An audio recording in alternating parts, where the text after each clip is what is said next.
This week on the Four Rivers Ag Report, if a farmer talks in Galesburg, does a congressman hear him? And if you have too much of it where you don't need it, or not enough of it where you want it, well, that's water for you. And I'll introduce you to my favorite stubborn old goat. All that and much more on the Four Rivers Ag Report.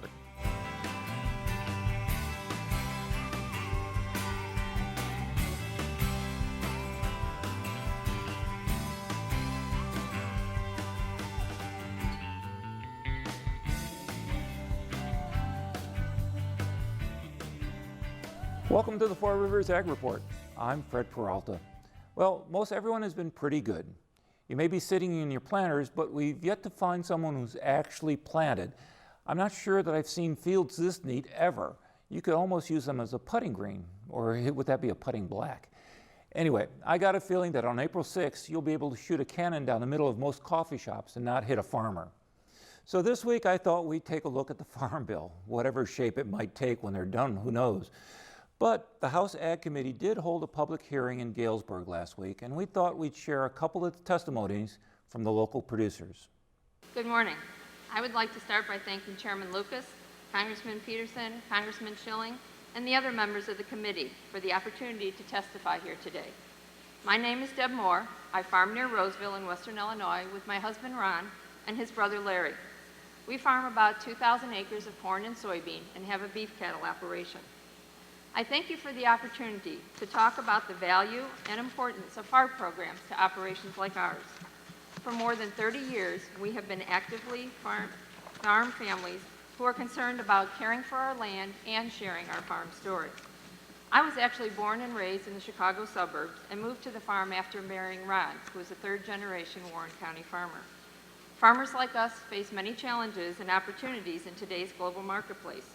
We must continue to become more efficient and also manage more risk. As crop prices have increased over the last couple years, so have expenses.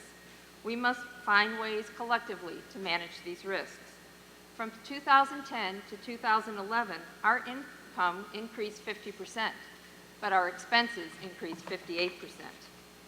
Our major expenses each year are cash rent, fertilizer, seed, and crop protectants. All of these have doubled in cost over the last few years. Last year, we purchased all of our farm inputs for our 2012 crop, a full year before that crop will even be harvested. Another major challenge we face is educating consumers about agriculture and the importance of our industry in food production and the economic well-being of our country. I am involved with Ag in the Classroom programs and Illinois Farm Families. Illinois Farm Families invite Chicago moms to have their questions about food and farming answered by Illinois farmers. After making their own judgments about our methods and procedures, they share their experience using social media. I share this information with you because it is important for you to know as we educate consumers about agriculture, they gain a better understanding of why is it important for tax dollars to be used for agriculture. When consumers see for themselves how we care for our animals, the land, the environment, and gain a better understanding how agriculture bolsters the national economy, we see more support for U.S. agriculture in the federal budget. My family believes that farm programs play an important role in underpinning the strength of the farm economy, which supports the overall U.S. economy. The importance of an effective safety net for farm income has grown with the rising cost of farm inputs. We recognize that in the current budget environment, farm programs are a target for interest from either groups that oppose them in principle or who want to use those funds for other projects. Let me review 5 of the Farm Bill titles and my position. In the commodity title, we support risk management proposals and other programs that enable us to better manage risk, maintain planting flexibility, avoid restructuring of existing crop insurance programs, and are compliant with current U.S. WTO commitments. We use federal crop insurance, marketing loans, futures and options, hedge-to-arrive contracts to protect our financial investment in times of extreme volatility of commodity prices and input costs. Let me also add that credit for new farmers is important to the future of agriculture. With the expenses we face, it would be very difficult for a new farmer to secure enough credit to take over an operation from an existing farmer. In conservation, we support practices on working lands. We would like to reduce the acreage cap on CRP in order to achieve budget savings and allow U.S. producers to respond to growing demand. Conservation projects that protect the environment are extremely important to farmers. Our farm is 30% no-till and 70% minimum till. We have relied on cost-share programs that reduce erosion through stream bank restoration, CRP waterways, and dry dams. But there are not enough resources to do all the necessary work. In energy, we support reauthorization and funding for the biodiesel fuel education program and bio-based market program, and would like to see reauthorization of the bioenergy program for advanced fuels. In research, we would like to see the Agricultural and Food Research Initiative reauthorized and funding maintained for research at land-grant universities to help us better manage production challenges. For trade, we need reauthorization and funding for the Foreign Market Development Program and the Market Access Program, and continue Food for Education and Food Aid Program. Again, let me emphasize that I strongly support these and other titles be part of the 2012 Farm Bill, including support for commodity programs, conservation, research, energy, export promotion, and food assistance programs. I thank you very much. My name is David Erickson. I'm a Knox County farmer from Altona, Illinois, and as a lifelong resident here in Knox County, I want to welcome the committee, in particular Chairman Lucas, Ranking Member Peterson, all the other members of the committee. We appreciate your commitment to come here to our community for this hearing. And in particular, I want to thank Congressman Schilling for his persistence in not only serving the district, but in making sure that this all-important hearing is here, as well as the work of his staff. Thank you very much. My wife Nancy and I operate a corn and soybean farming operation and a farm management business that serves absentee landowners. Our businesses are truly family-owned and were established through the work of the previous two generations of our families. We continue to enjoy the involvement of three generations of our families in production agriculture and work with multi-generations of landowners through our farm management business. We're extremely optimistic about the future of agriculture. I believe that farm businesses should be rewarded for their work in the global marketplace, and that we need to continue to support efforts to open, develop, and further expand markets for agricultural products and commodities, both domestically and globally. The impact that these products have had here locally is beyond question.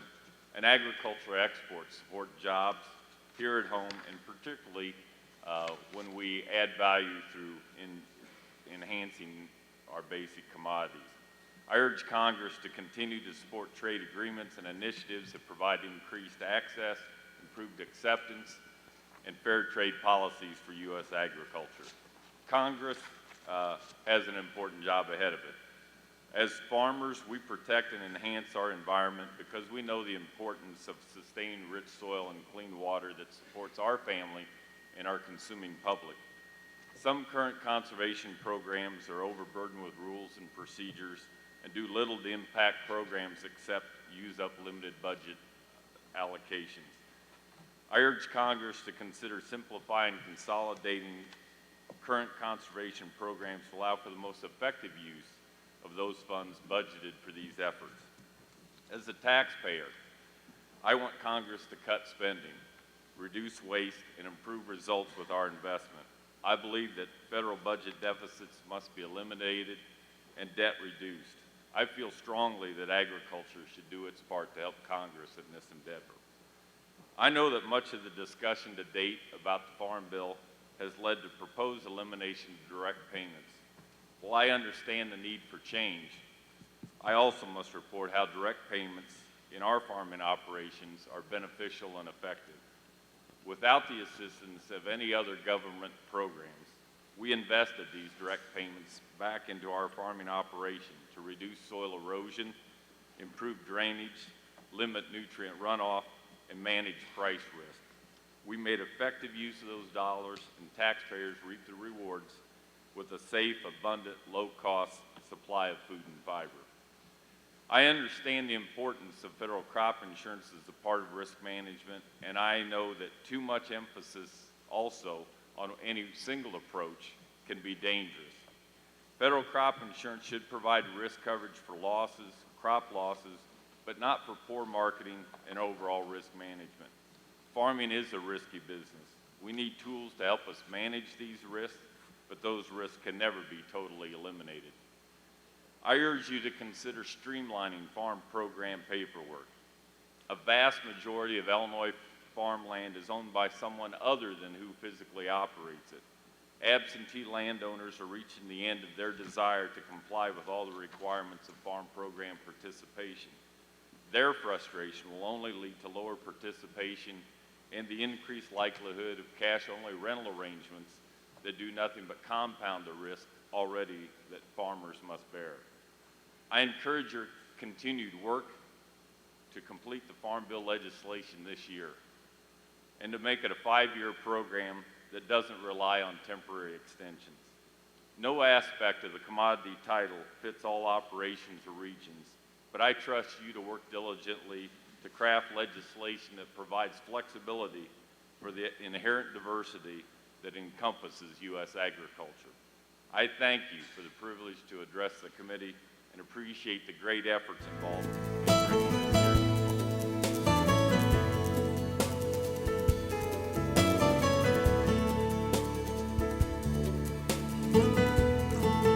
Many farmers will be in the field hoping to control annual weeds this week. Many will want to use a cut-rate herbicide application. My buddy Todd Gleason has a cautionary note from the University of Illinois. Farmers have long used cut rates of herbicide applications to control weeds and are likely to do that again this season. U of I Extension weed scientist Aaron Hager says it's okay to do so for some weeds, but not for all of them. If we're targeting species like mare's tail, for example, that's one that we really don't recommend that rates be reduced very much. Actually, the rates probably should go up to make sure that we get adequate control of that with the first application that we made. Really the goal should be, if we're trying to manage the winter annuals, is to make sure that whenever we do get back into the field and begin planting, whether it's corn or soybean, that we're planting into weed-free field conditions. Hager says the winter annual weeds tend to be a bit hardier in corn stubble, so that's where he'd concentrate the earliest season herbicide burn-down applications. Those wanting to stay up on weed control in the state of Illinois, crop production and management across the board for that matter, should look online for Aaron Hager's name and a page called The Bulletin. For University of Illinois Extension, I'm Todd Gleason.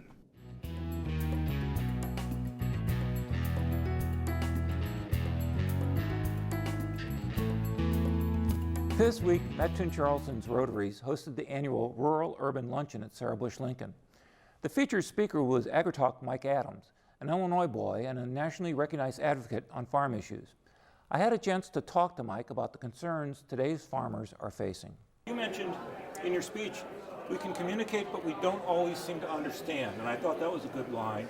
How do we come to a wise consensus on farm issues and understanding that even those who don't farm in the ag community have concerns about our world, about how we raise stuff? Sure. How do we come to a good consensus? Well, first of all, I'd say questions about our food are understandable, and it's fine to raise those questions. We need a dialogue between producers and consumers, and to better educate consumers. Here's why we do the things we need to do. Now, production practices change and evolve and things like that, but the bottom line is that if you don't allow farmers to produce, we're going to be dependent on other countries for food. And I think that's what a lot of people in this country don't realize, because they've never gone hungry. We've always had such a wide selection of food at an affordable price that people assume it will always be there, and that's not necessarily the case. If you take some of these arguments one by one, some of them have some validity, at least in the theoretical, okay? Antibiotics in animals might, medical doctors say that antibiotics can lead to less effectiveness in human beings and that sort of thing. So there are arguments that can be made.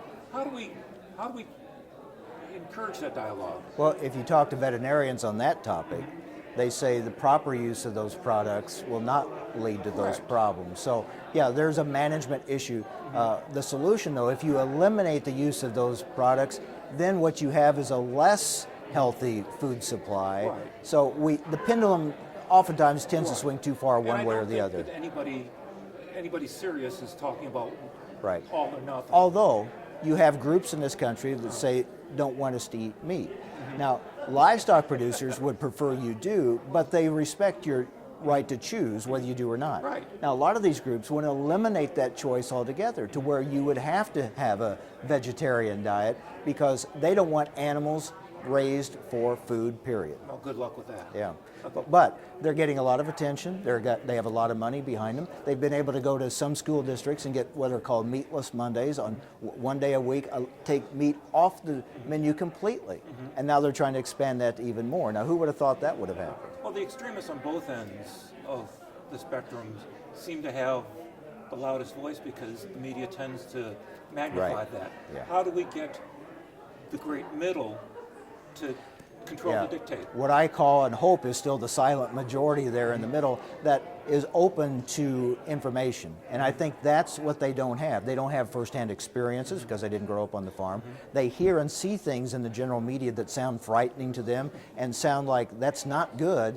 So I think those in agriculture are starting to explain that now. You're right. On both ends of any argument, you're not going to change their minds. It is those in the middle, and I think those are the ones we have to reach and say, this is why we raise animals the way we do. Here's how we take care of them. This is how biotechnology can help us produce more on less acres because society says, we want you to have less acres because we're using the rest of those acres to build and things like that. 9 billion people have to go someplace. That's right. That's exactly right. Well, crop insurance is a really big deal around here. Right. Okay.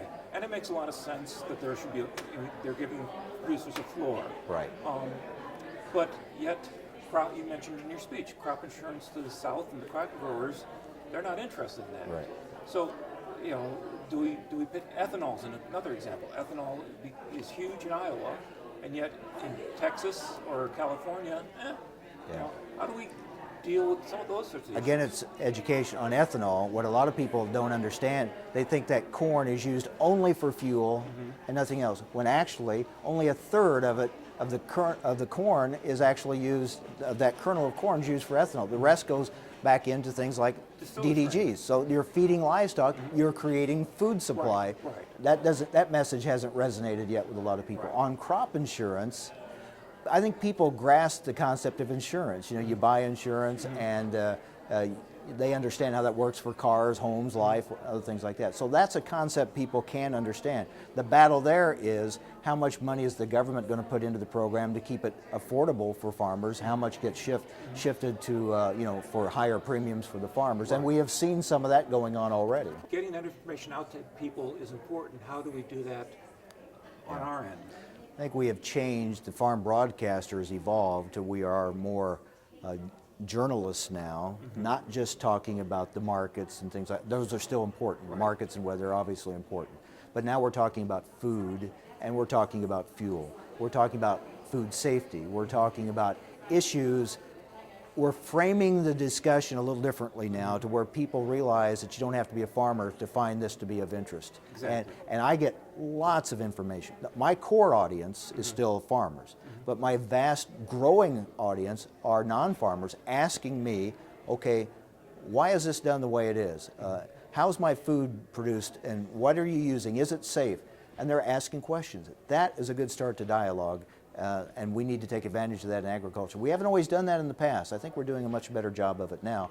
The farm broadcaster or today's ag journalist is kind of that bridge between the old consumer reporter and the farm broadcaster. We're a little bit of both now, I think.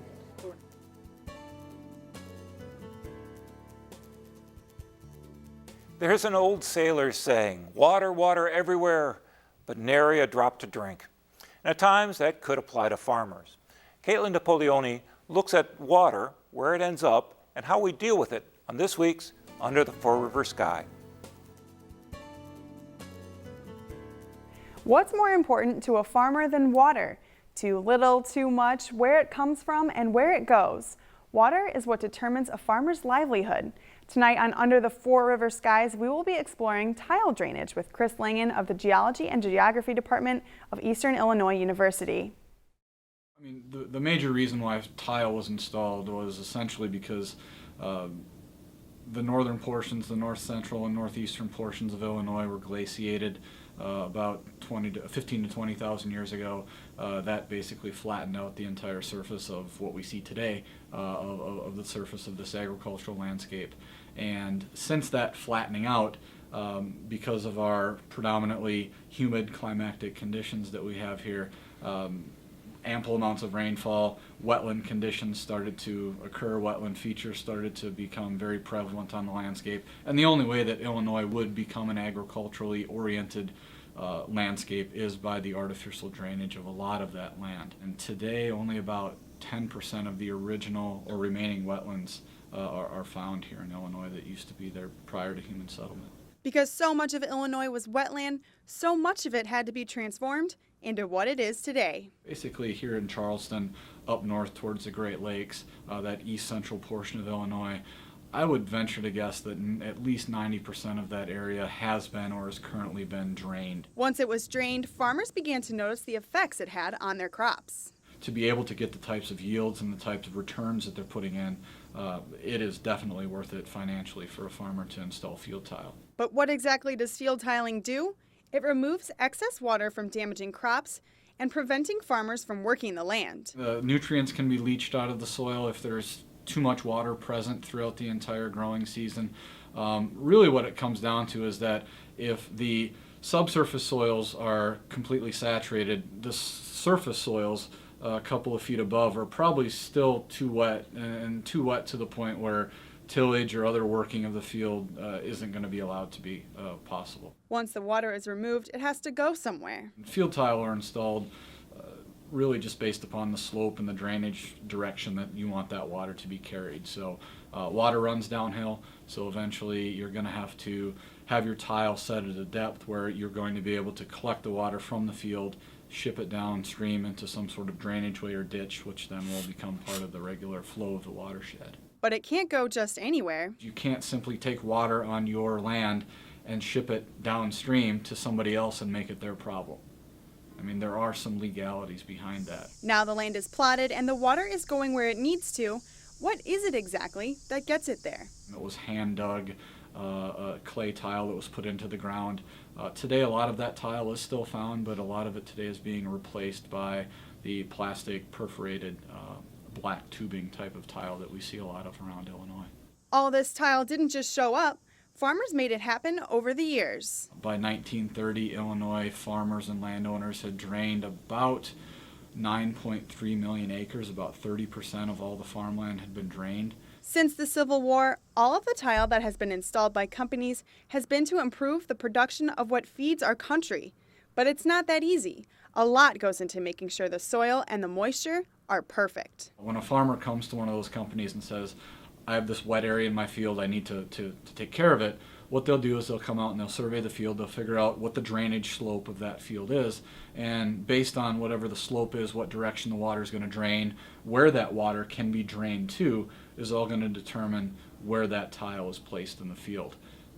Sometimes you just run a line from the wet area to a larger drainage ditch or into a larger tile pipe. Sometimes you put kind of a lattice network of tile across an entire field just to sort of be able to drain the whole thing so you don't have to go back someday and just redo it again.